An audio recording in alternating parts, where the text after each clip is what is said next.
Good morning student, SST के online class में आपका स्वागत है। इस समय हम लोग इतिहास में सेकंड चैप्टर पढ़ने जा रहे हैं, यूरोप में समाजवाद एवं रूसी क्रांति। ठीक, पिछले चैप्टर में हम लोगों ने इसी में पढ़ा है फ्रांसीसी क्रांति।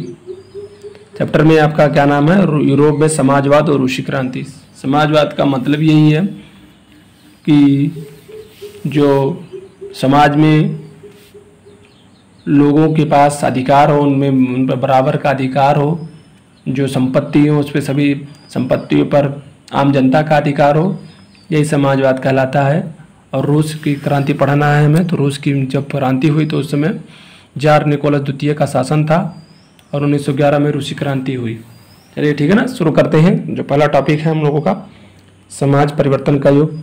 पिछले अध्याय में हम लोगों ने पढ़ा कि किस तरीके से जो फ्रांसीसी क्रांति के पश्चात संपूर्ण यूरोप में क्या हुआ, स्वतंत्रता और समानता के शक्तिशाली विचार फैलने लगे। मैंने बताया था कि किसी एक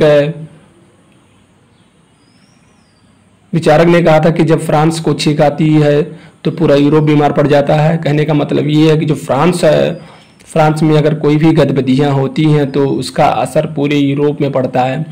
और फ्रांस में जो स्वतंत्रता, समानता और बंधुत्व का जो नारा था, फ्रांसीसी क्रांति 14 जुलाई जो 1789 को हुई थी, इस समानता, स्वतंत्रता और बंधुत्व के विचार ने पूरे यूरोप में ही नहीं, एशिया खासकर भारत में जब अंग्रेजों का शासन था वहाँ पर भी ये असर दिखाया था।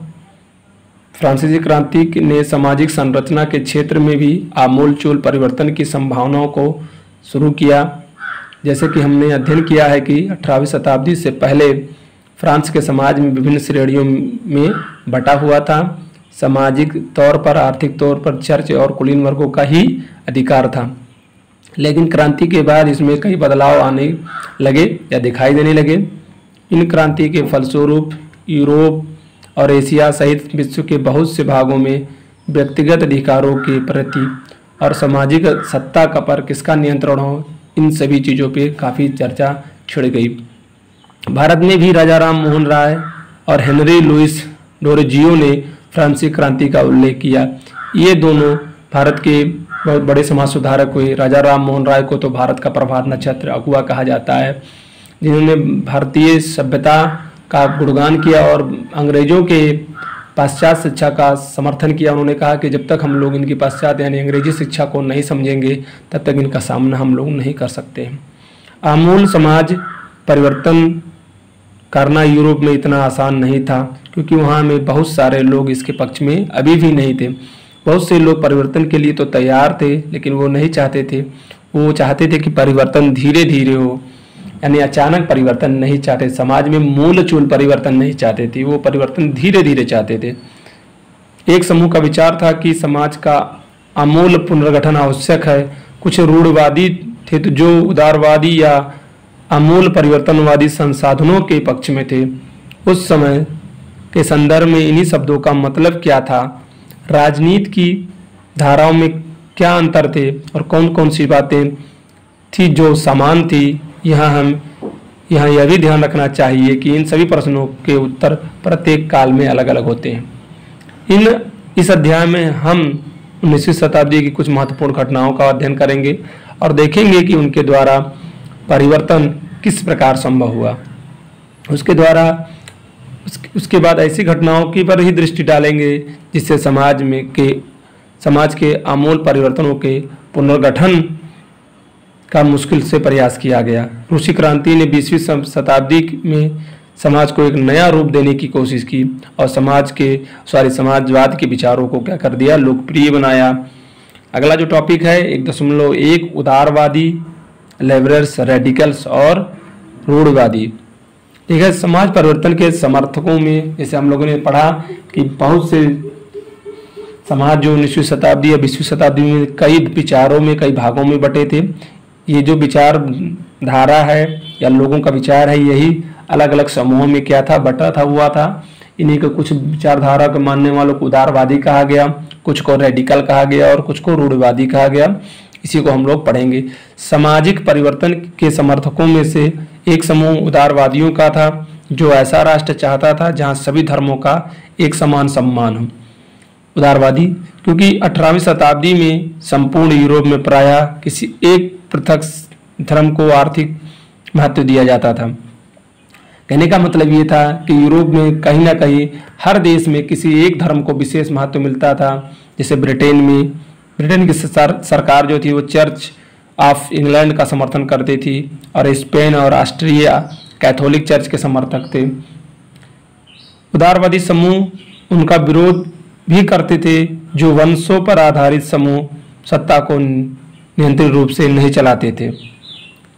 उदारवादी लोग सरकार के समक्ष व्यक्तिगत अधिकारों की भी मांग रखते थे। उनका कहना था सरकार को किसी के अधिकारों का हनन करने का या अधिकार छीनने का हक नहीं दिया जाना चाहिए। यह समूह प्रतिनिधित्व पर आधारित एक ऐसी निर्वाचित सरकार चाहता था जो अफसरों और शासकों के प्रभाव से मुक्त हो, यानी शासन कार्य न्यायपालिका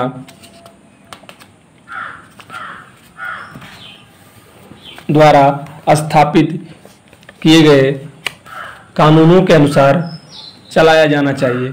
इतना होने पर भी यह समूह लोकतंत्रवादी नहीं था। वे लोग सार्वभौमिक वैश्य मताधिकार अर्थात प्रत्येक नागरिक को वोट देने के अधिकार के पक्ष में नहीं थे। जो उदारवादी थे वो चाहते थे कि जो सरकार हो वो वंशानुगत हो ना हो, यानी राजतंत्र ना हो, वो सभी लोगों को अपना धर्म चुनने का अधिकार हो, कोई भी सरकार या अधिकारी पर किसी का व्यक्तिगत अधिकार ना हो। लेकिन उनके अंदर ये कि सबसे बड़ी भयंकर कमी थी कि वो जो वोट देने का अधिकार सबको है वो नहीं देना चाहते थे।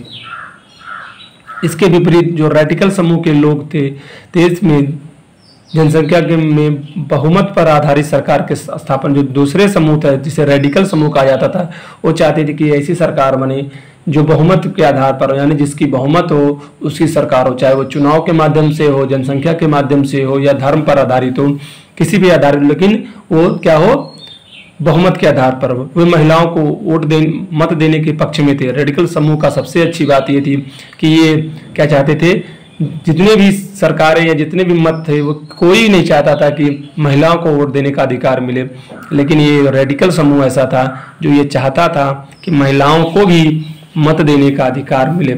रेडिकल समूह के लोग उदारवादी समूहों के खिलाफ थे। वे किसी भी व्यक्ति को प्राप्त विशेषाधिकारों के सख्त खिलाफ थे। वो ये जो रेडिकल समूह था वो प्रत्येक व्यक्ति के जो विशेषाधिकार है, जैसे कुलीन वर्ग, पादरी वर्ग था, उसके सख्त खिलाफ थे। वे निजी संपत्ति के विरोधी नहीं थे। ये रेडिकल समूह वाले चाहते थे कि सबके पास कुछ ना कुछ निजी संपत्ति हो, किंतु वे कुछ विशेष लोगों के हाथों में सत्ता का संकेंद्रण का विरोध करते थे। लेकिन वो ये चाहते थे कि जो सत्ता है किसी एक विशेष जाति, धर्म या राजा या किसी के पास ना हो। रूढ़वादी समूह इन दोनों समूहों से बिल्कुल भिन्न था। वे फ्रांसीसी क्रांति से प्रेरित थे। 18वीं शताब्दी में रूढ़वादी आमतौर पर परिवर्तन के विचारों का विरोध करते हुए नहीं चाहते थे कि कोई परिवर्तन हो, लेकिन 19वीं शताब्दी तक आते आते वे मानने लगे कि समाज में कुछ बदलाव का होना आवश्यक है। पहले तो ये नहीं चाहते थे, लेकिन जब फ्रांसीसी क्रांति हुई और 19वीं शताब्दी शुरू हुई तब उन्हें भी लगने लगा कि अब कुछ ना कुछ परिवर्तन तो अवश्य होना चाहिए। वे अतीत का सम्मान करते थे और बदलाव की प्रक्रिया के में भी पक्षधर थे, यानी जो पुराना समाज है, जो पुराना बात है, उसको ये सम्मान की दृष्टि से देखते थे, लेकिन फिर भी उसमें बदलाव की बातें ये भी किया करते थे। फ्रांसीसी क्रांति के पश्चात रूस में इन तीनों समूहों के विचारकों में बहुत संघर्ष हुए। ठीक है, अगला जो टॉपिक है वो है औद्योगिक समाज और सामाजिक परिवर्तन। यह समय जब था आर्थिक और सामाजिक परिवर्तनों का रहा। यह एक ऐसा समय था जब नए शहरों बस रहे थे, बड़े बड़े औद्योगिक फैक्ट्रियां लग रही थी, औद्योगिक क्षेत्रों में विकास हो रहा था, रेलवे का भी विकास हो रहा था। औद्योगिक क्रांति इंग्लैंड में संपन्न हो चुकी थी। औद्योगिकरण से महिलाएं, पुरुष और बच्चों को कारखानों में काम मिला, परंतु बेरोजगारी की अवस्था समान रूप से बनी रही, क्योंकि लोगों को मजदूरी बिल्कुल कम मिलती थी। अधिक समय पे काम मिलता था, यानी काम अधिक समय अधिक लगता था, यानी जो काम के घंटे थे, घंटों के जो काम थे वो क्या थे, निर्धारित नहीं थे। औद्योगिक वस्तुओं की मांग में गिरावट आने के बाद बेरोजगारी और बढ़ गई। शहरों में तेजी से बसावट के कारण साफ सफाई का काम भी मुश्किल हो गया। जो लोग गांव से शहरों में नौकरी के लिए आते थे वो क्या करते थे, इन सड़कों के किनारे अगल बगल झुग्गी झोपड़ियों में रहने के लिए मजबूर हो जाते थे तथा इनके रहने, खाने, स्वास्थ्य की व्यवस्था भी सही रूप से नहीं हो पा रही थी, जिसके कारण जनजीवन अस्त व्यस्त होने लगा था। अतः उदारवादी और रेडिकल समूह दोनों ने इन समस्याओं का हल खोजने की कोशिश करने लगे। ठीक है ना। उदारवादी ज्यादातर सभी उद्योग व्यक्तिगत स्वामित्व थे, क्योंकि रूसी क्रांति के समय उस समय जितने भी औद्योगिक घराने थे या औद्योगिक इकाइयां थी वो तब क्या थी, व्यक्तिगत समूह के अंतर्गत थी। और अधिकांश उदारवादी और रेडिकल के पास स्वयं की संपत्ति थी तथा इनके पास कर्मचारी भी थे। जो रेडिकल्स और उदारवादी लोग थे इनके पास भी अधिकांश मात्रा में संपत्तियां थी और कर्मचारी थे। उन्होंने भी यह संपत्ति व्यापार और औद्योगिक व्यवसायों के माध्यम से इकट्ठा की थी। इनके पास जो संपत्तियां थी वो उन्होंने कहाँ से कमाया किया था, इन लोगों ने व्यापार से किया था, औद्योगिक व्यवसाय से किया था, जिस कारण उनका मत था कि ऐसे प्रयासों में और ज्यादा वृद्धि की जाए, यानी ऐसे काम किए जाए जिससे इन लोगों को और ज्यादा लाभ हो। उनका कहना था कि यदि मजदूर स्वस्थ है और नागरिक पढ़े लिखे होंगे तो इस व्यवस्था का और लाभ उठाया जा सकता है। उनकी ये विचारधारा थी कि मजदूरों को स्वास्थ्य की व्यवस्था की जाए, उनके पढ़ाने की व्यवस्था की जाए, ताकि ये मजदूर जब अधिक पढ़े लिखे होंगे, स्वस्थ होंगे तो इनसे अधिक काम लिया जा सकेगा। परंतु उन्होंने जन्मजात अधिकारों का विरोध किया, यानी जो मौलिक अधिकार हैं इन मौलिक अधिकारों के देने के पक्ष में आपके उदारवादी और रेडिकल समूह नहीं थे। इन्हें व्यक्ति के व्यक्तिगत प्रयास, श्रम और उद्यमशीलता में विश्वास था। वो ये कहते थे कि व्यक्ति जो व्यक्तिगत प्रयास करेगा, व्यक्तिगत मेहनत करेगा, व्यक्तिगत कोशिश करेगा और उद्यमशीलता यानी व्यापार के बारे में जानकारी रखेगा, उसमें विश्वास था इनका। उनका कहना था कि यदि प्रत्येक व्यक्ति के लिए अवसर की स्वतंत्रता हो, उनके पास पूंजी हो तो उन्हें बिना किसी रुकावट के कार्य करने का अवसर दिया जाए तो वे उन्नति कर सकते हैं।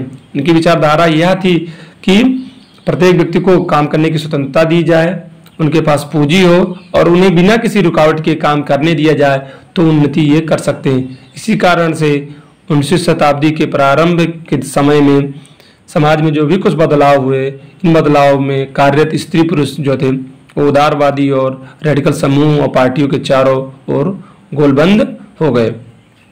ठीक है।